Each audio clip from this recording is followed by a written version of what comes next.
warahmatullahi wabarakatuh. Kembali lagi kawan di Legenda Catur Dunia. Masih dari turnamen Over the Board Chess9 LX 2024. Turnamen catur acak kawan, catur 960 atau yang lebih dikenal dengan Fisher Random.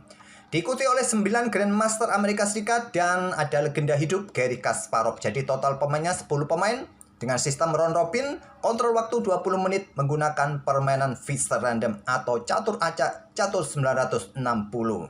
Setiap harinya para pemain ini bermain 3 game sekaligus kawan. Sudah memainkan hari pertama di mana Fabiano Caruana mencatatkan poin penuh, memetik 3 kali kemenangan, diikuti oleh Hikaru Nakamura, Wesley So, dan Sam Sevian dengan 2 kali kemenangan, 1 kali kalah. Sedangkan legenda hidup Garry Kasparov tidak buruk juga di hari pertama kawan. Sempat memetik kemenangan pada game pertama dari Leonard Dominguez, kemudian kalah dari Wesley So pada game kedua, kemudian sempat menahan imbang pemain muda Amerika Serikat Ray Robson kawan, mendapatkan 1,5 poin. Tidak buruk bagi pemain veteran macam Garry Kasparov yang usianya ya sudah kakek-kakek sekarang ya Garry Kasparov ya. Oke, coba kita lihat permainan Garry Kasparov kawan di game pertamanya melawan Leonard Dominguez. Langsung ke papan analisis. Garry Kasparov saat ini berusia 61 tahun kawan. Kelahiran kota Baku, Azerbaijan. Saat itu masih tergabung dengan Uni Soviet ya. Dan Garry Kasparov menjadi juara dunia setelah mengalahkan Anatoly Karpov tahun 1985 sampai tahun 2000. Dikalahkan oleh Vladimir Kramnik. Dan Garry Kasparov saat itu menjadi juara dunia termuda. Masih berusia 24 tahun kawan. Nah, tahun ini kemungkinan rekornya terpecahkan kawan ya, dipecahkan oleh Magnus Carlsen ya. Tapi rekor Magnus Carlsen sepertinya akan dipecahkan oleh Domara Djokovic. Kita lihat saja nanti bulan November kawan di Singapura. Apakah kalian mau nonton terbang ke Singapura, ingin melihat Gukesh ataupun Ding Liren? Mungkin Magnus Carlsen juga nongkrong di sana kawan.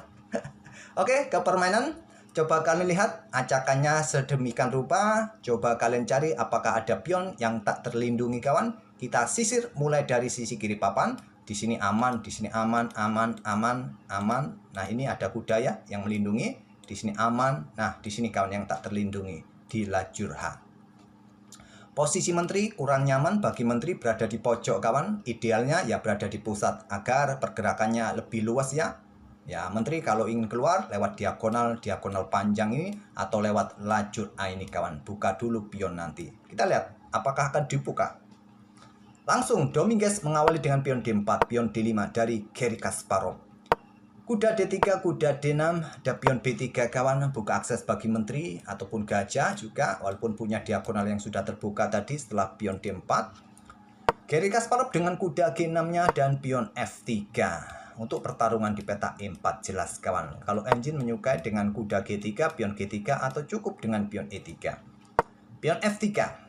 Pion E6, berikan tempat bagi gajah berkembang dan segera rokade pendek, mungkin ide dari Garry Kasparov. Kuda H ke F2 kawan, untuk dukungan lebih pertarungan di peta E4 ada pion B6, buka diagonal terang kawan, untuk perkuat peta E4-nya. Pion G3, gajah E7, kemudian gajah G2, rokade pendek. Mungkin kalau sekarang kalian dorong tentu hitam akan diuntungkan ya. Memang terlihat cukup nyaman masih, tapi setelah gajah B7 kalian mau apain pion ini kawan? Tidak bisa lagi, kalian kalah. Jadi amankan raja terlebih dahulu, rokade pendek juga. Gajah B7 memberikan dukungan di diagonal terang panjang. Benteng E1 memberikan dukungan bagi pertarungan di peta E4. Konsen dari Leonard Dominguez ingin segera dobrak lajur pusat terutama lajur E. Benteng BC8, langkah bagus dari Garry Kasparov kawan, aktifkan benteng sesegera mungkin. Kali ini dia mencoba untuk dobrak lewat lajur C. Gajah B2, di sini ada benteng FD8, 2 benteng sudah berkembang. Nah, sudah saatnya putih juga aktifkan benteng nih ke C1, ke D1 atau dengan pion A4 kawan. Berikan ruang pergerakan bagi menteri ataupun juga untuk mendapatkan ruang di peta B5. Tapi Leonard Dominguez memilih dobrak peta pusat dengan pion E4-nya. Diterima dengan pion D pukul pion E4, pion F ambil balik pion E4. Pion F5, langkah bagus. Jika pion pukul pion, diagonal terang terbuka, gajah jatuh. Di sini kawan permainan sudah mulai kompleks. Ada pion D5. Pengorbanan pion dari Leonard Dominguez sekaligus buka juga diagonal gelap panjangnya. Pion F pukul pion E4, tempo ancam kuda. Jika kalian di posisi ini memilih dengan langkah, maaf tadi belum saya tunjukkan langkah terbaiknya bagi putih, yaitu dengan gajah H3. Memang membuat pengorbanan pion di sini. Kalau diambil menggunakan pion F, gantinya pion E6 tentu saja. Nah, hitam kalau berani menyerahkan gajah terang kawan, nanti akan mendapatkan posisi yang bagus dengan kuda di peta E4. Coba lihat, kuda ini sudah tidak ada gangguan lagi dengan pion kawan. Di sini posisinya cukup bagus posisinya ya di peta E4. Memang belum saatnya tadi dobrak peta E4 kawan. Benteng-benteng belum aktif. Ini memberikan kesempatan bagus bagi Garry Kasparov di posisi ini, apalagi dengan pion D5 ini. Pion F pukul pion E4, ancam kuda kawan. Nah, di sini gajah H3 untuk mendapatkan benteng, membuat langkah pengorbanan. Ambil contoh pion ambil kuda langsung di sini, tentu gajah ini akan meluncur ambil pion E6 skak. Apakah diblokade dengan kuda F7 kawan? Nah, di sini gajah akan ambil pion G7 terlebih dahulu. Kalau benteng ini digeser untuk menghindari ancaman gajah kawan, kuda ini siap mengikutinya nanti kawan. Nah, coba lihat ancamannya juga bisa serius, bisa skakmat. Cukup kompleks kawan di posisi ini. Jawabannya adalah gajah ambil pion D5 dari Garry Kasparov, sekaligus melindungi pion. Ada pion C4 kawan, dan baru sekarang pion ambil kuda D3. Cukup kompleks kawan, pada posisi ini cukup kompleks. Pemain mungkin akan bingung juga di posisi ini setelah tadi dorongan pion D5. Nah, pion ambil kuda D3, pion ambil gajah D5, dan selanjutnya di sini kuda ke F5 untuk blokade. Kalian tidak akan berani ambil pion ini dengan menteri karena jelas tusukan skak kawan ya. Jadi tadi kuda ke F5 untuk blokade, sekaligus aktifkan benteng di lajur D, buka akses bagi gajah untuk mendapatkan diagonal serang yang bagus. Langkah kunci, nah gajah G2, proteksi pionnya. Kemudian gajah C5, di sini juga ada opsi dengan langkah pion pukul pion kawan. Ini juga langkah bagus, atau dengan benteng kalau korban sekaligus, nggak ada masalah juga, korban kualitas.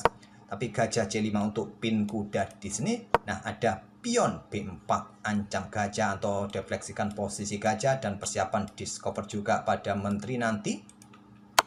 Gajah sikat kuda F2, temponya skak, raja terpaksa keluar ambil balik, kemudian ada pion C5. Korban kualitas, langkah yang bagus. Kalau diambil kawan, ya nanti menteri akan cepat keluar ya, dan ruang-ruang terang kalian nanti akan dieksploitasi oleh hitam. Kembali lagi dengan langkah pion C5. Raja mundur ke peta G1 untuk mencari tempat yang lebih tertutup lagi kawan.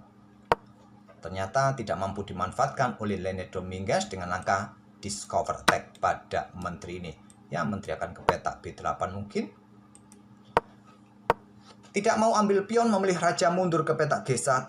Tentu saja dengan pion E pukul pion D5, Garry Kasparov unggul 3 pion kawan sekarang. Kemudian lanjut dengan gajah H3 serang kuda, ada benteng F8, ada benteng F1, kuda G lompat ke peta E7 kawan untuk proteksi perkuat posisi kuda di peta F5-nya, karena posisi kuda ini juga harus tetap menjaga peta G7 kawan. Nah, pion B pukul pion C5, ambil balik kawan. Garry Kasparov mempunyai 3 pion yang cukup masif. Nah, di sini ada gajah E5 keluar untuk memberikan kesempatan menteri juga keluar. Inilah nggak enaknya menteri kawan, dari tadi posisinya di pojok. Apalagi temponya benteng tadi telat untuk dikembangkan, jadi menteri akan telat juga berkembang. Menteri C6, ada menteri C3 di sini, dorong pion maju ke peta C4 untuk proteksi pion D3-nya. Nah, menteri B4 di sini ada menteri H6 kawan untuk mencoba melakukan ancaman di sini mendapatkan gajah. Gajah sikat kuda F5 terlebih dahulu, ambil balik oleh kuda kawan. Nah, gajah mundur ke F4, blokade lajur menteri, serang menteri, menteri ke peta C6, kemudian di sini ada gajah E5 dan mulai dorong pion sedikit demi sedikit kawan. Dan buka akses bagi menteri kalau ingin menyerang, tapi sudah tidak ada dukungan di diagonal terang panjang. Apakah dengan kuda nanti bisa jadi kawan, ancamannya juga bisa skakmat.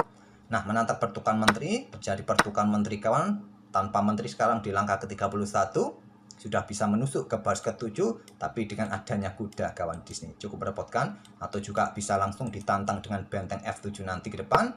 Setelah benteng ini diangkat naik ke petak C5, Leonel Dominguez menyerah. Gajah tidak mempunyai banyak ruang untuk melarikan diri ya. Nah, kecuali ke sini ya kena pin ya oleh benteng. Atau sedikit demi sedikit dorong saja pion ini, tak ada masalah. Kalau gajah ini bergerak ke peta F4, ambil contoh, ya mulai dorong pion kawan, sedikit demi sedikit. Kalian tidak bisa menghancurkan kelompok pion seperti ini. Luar biasa Garry Kasparov kawan, keakuratan Garry Kasparov di game ini sebesar 93,9%. Sedangkan Leonel Dominguez hanya 84% saja jika dikompar dengan Stockfish 16. Oke, semoga permainan dari kedua pemain bisa menghibur kalian kawan, dan kita akan bertemu di video-video berikutnya. Terima kasih. Wassalamualaikum warahmatullahi wabarakatuh.